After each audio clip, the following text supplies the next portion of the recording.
I Have a Dream by Martin Luther King Jr. I'm happy to join with you today in what go down in history as the greatest demonstration for freedom in the history of our nation.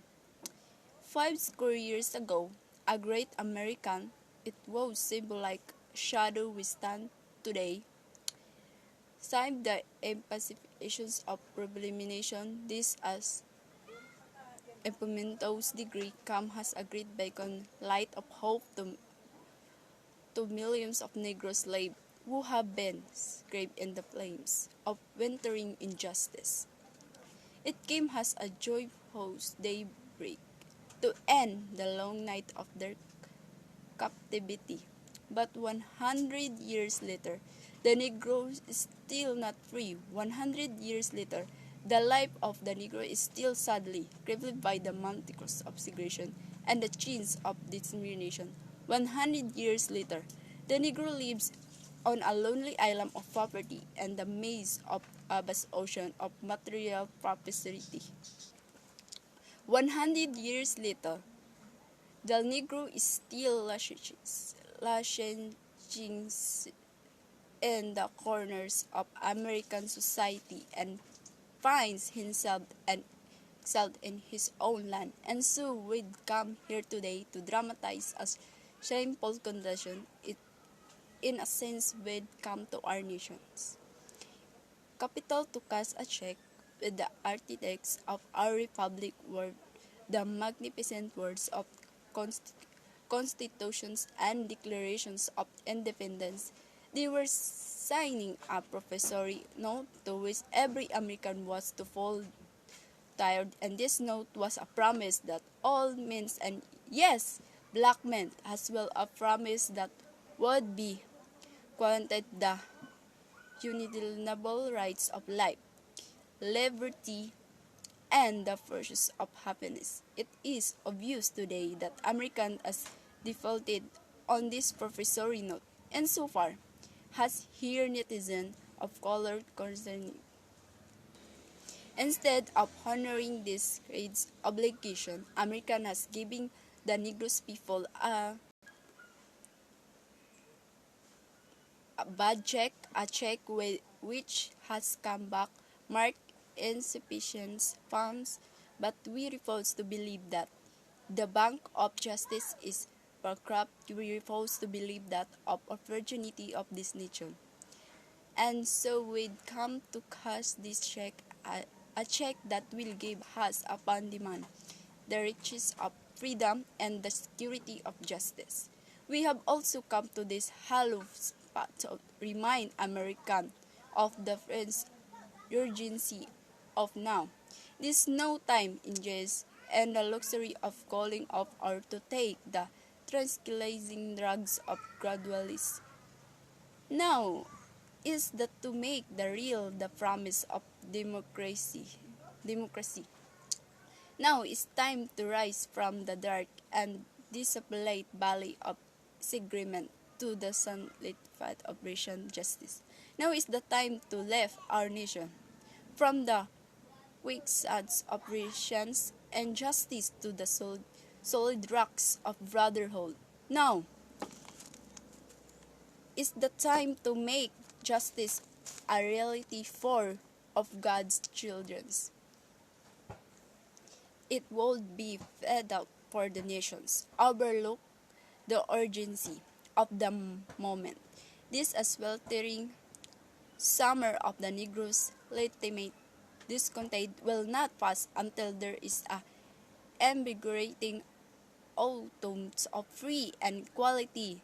1963 is not an end, but a beginning at those who hope that the Negroes needed to flow off stem and will not be content will have a red awakening of the nations and returns to the business as usual. And there will be neither rest of tranquility and American until the Negro is granted in his citizenship rights. The worldwide of revolt will continue to shake the foundations of our nation until the bright day out justice emerges. But there is something that I must say to my people who stand on the warm and thresholds which leads into the palace of justice.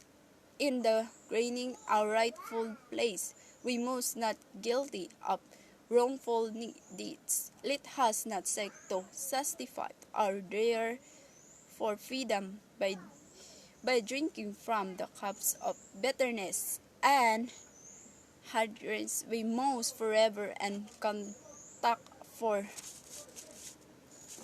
conduct our struggle on the high plate of dignity and discipline. We must not allow our creature fruities to degrade into physical violence again and again. We must rise to majestic heights of meeting physical force and with soul force. The marvelous new militancy which has edified and the Negroes community must not live versus the dictates of old white people. For many of our white brothers, has evidenced by their presence here today, have come to realize that their destiny is tied up with our destiny, and they have come and life to our freedom. We cannot walk alone, and as we walk, we must make the pledge that we shall always march already, and we cannot turn back.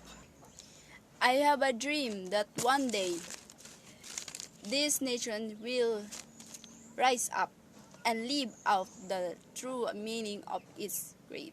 We hold this truth to be self-evident that all men are created equal. I have a dream that one day the red hills of Georgia, the sons of former slaves and the son of former owners, will able to sit down together at the table of brotherhood. I have a dream that one day, even the stage of Mississippi, a stage of sweltering with the heat of injustice, sweltering with the heat and transforming into a oceans of freedom and injustice. I have a dream that my four little children will one day, if the nation will, they will not be judged by the color of their skin, but by the content of their character. I have a dream today. I have a dream that one day, own Alabama with its vicious races, with its governor having his lips dripping with the words of interpretations and duplications one day. Right there, Alabama little black boy and black girls will be able to join hands with little white boys and little white girls. Be able to join as sister and brothers. I have a dream today. I have a dream that one day valley shall be precipitated, and every hill and mountain shall be made low. The road place will be made from strength, and the glory of the Lord shall be received, and all flesh shall be it together.